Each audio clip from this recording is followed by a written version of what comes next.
Marwan Al-Ahmadi, the Chief Executive Officer for Zain, Saudi Arabia.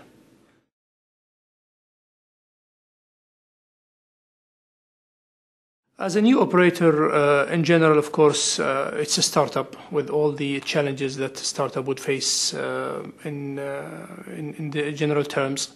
Specifically in Saudi Arabia, being the third entrant in a fairly penetrated market with the large, population and which is sparsely distributed over a very vast country.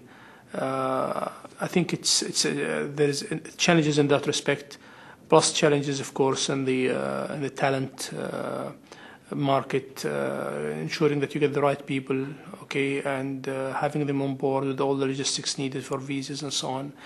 The regulatory area, of course, is another area where, again, for a country that was where the regulation was run for an incumbent and a challenger in a duopoly manner. When you get a third operator like us, it becomes a truly liberalized market, of course. This, of course, another challenge for us and for the regulator himself. So I would say these are the major challenges that I think that we are facing, but at the same time, I can say that we are mastering and overcoming in a very good way.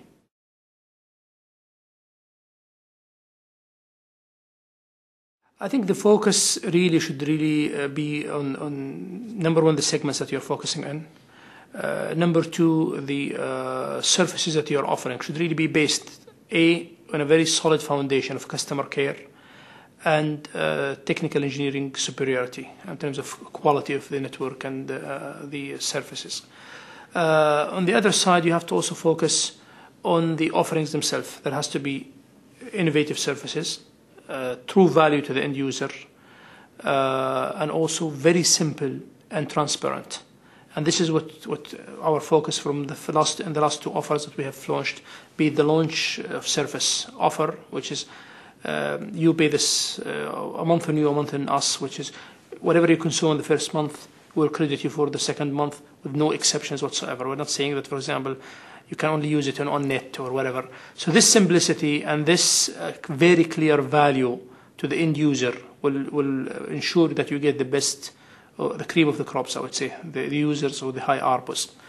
So I would say that's the essence of how can you get customers with high ARPUs.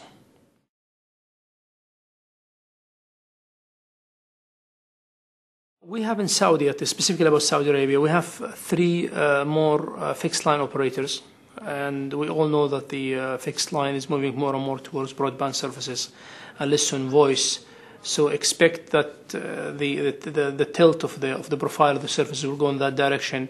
So that's, again, will enrich the market, expand the market, but at the same time it will get also more competitive market, and will put more pressure on customer care, quality, and innovation.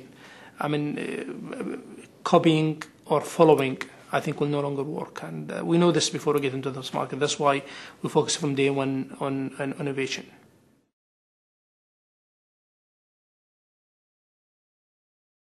I think the most prominent and promising application, at least in Saudi, because of the low penetration in broadband services, is the mobile internet access.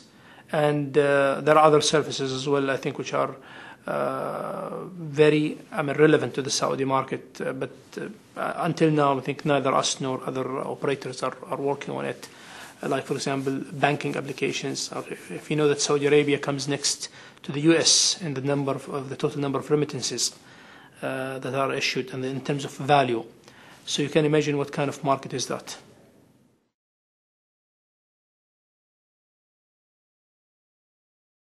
I think it's a must, in my opinion. It's the largest event that gets everybody together, focusing on the telecom industry in the region.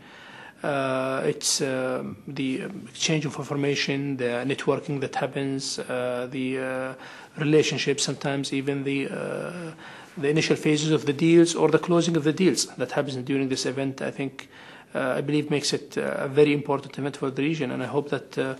And what I heard that this year the subscription is even higher than last year, even with this economic problem happening worldwide, I think that's an indication of the importance of the event.